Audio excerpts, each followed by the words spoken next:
Hi guys, good morning. Naan ako sa Christina Lake Provincial Park. So another adventure. Okay, ato ta sa lake.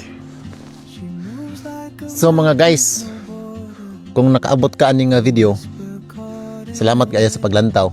Tapos paki-share, like and follow para ganahan sad ko og laag sa ubang lugar para feature nato ang mga uban nga mga beautiful spot diri sa British Columbia. Once again, this is Christina Lake, Provincial Park of British Columbia. 15 minutes gikan sa balay, makaabot na kaani. O kanay diri pod nga lugar napoy mga hotels diri. Nagpalibot sa lake. Kay tourist spot on pod ni. Provincial Park man ni siya sa British Columbia. So isa ni siya sa pinaka mahal nga property kung mopalit diri.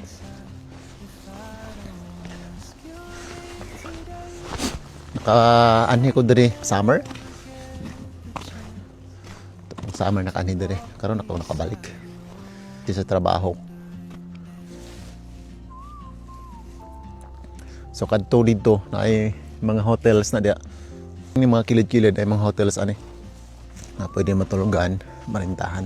Na yung mga private area na pwede kapo kayo nga balay oh. Sada sa balay oh. Umbaw sa lake. Ba? What an amazing world. Walay basura, quiet.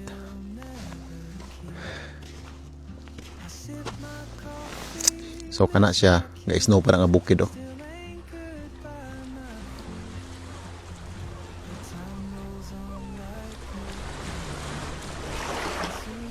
Luwag kini nga lake.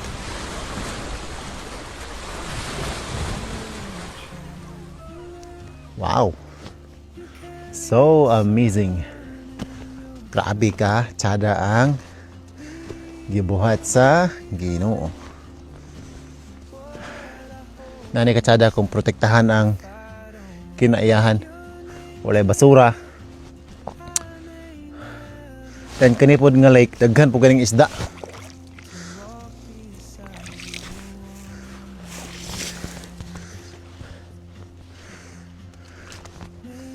So nice. So nice. Tanaw tong bukid oh. Namuti pa tungod sa snow. Muti pa. Muti snow. Tapos na sunshine. Fresh air. This is Christina Lake.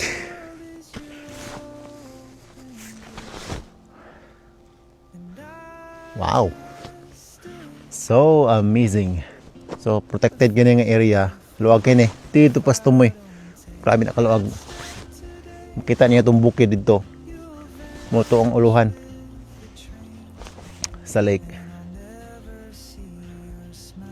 So inana ka amazing ang ilahang environment once protected. So kani siya naghatag po na siya og tourism ani nga lugar sa Christina Lake ka lugar. Kaya ang mga tourist diri mo anhim diri especially sa summertime. Then mag-rent og hotels. So maka-create po siya og job opportunity sa mga tao diri, income sa mga tao diri. Tungod ani nga lake. So inana ang give and take sa Christina Lake og sa mga tao nga nagpuyo po diri. Inana ka amazing. So pauli na ta guys. So this is Alvinix solo vlogger. Ingat po at dalaygon ang Diyos. Bye.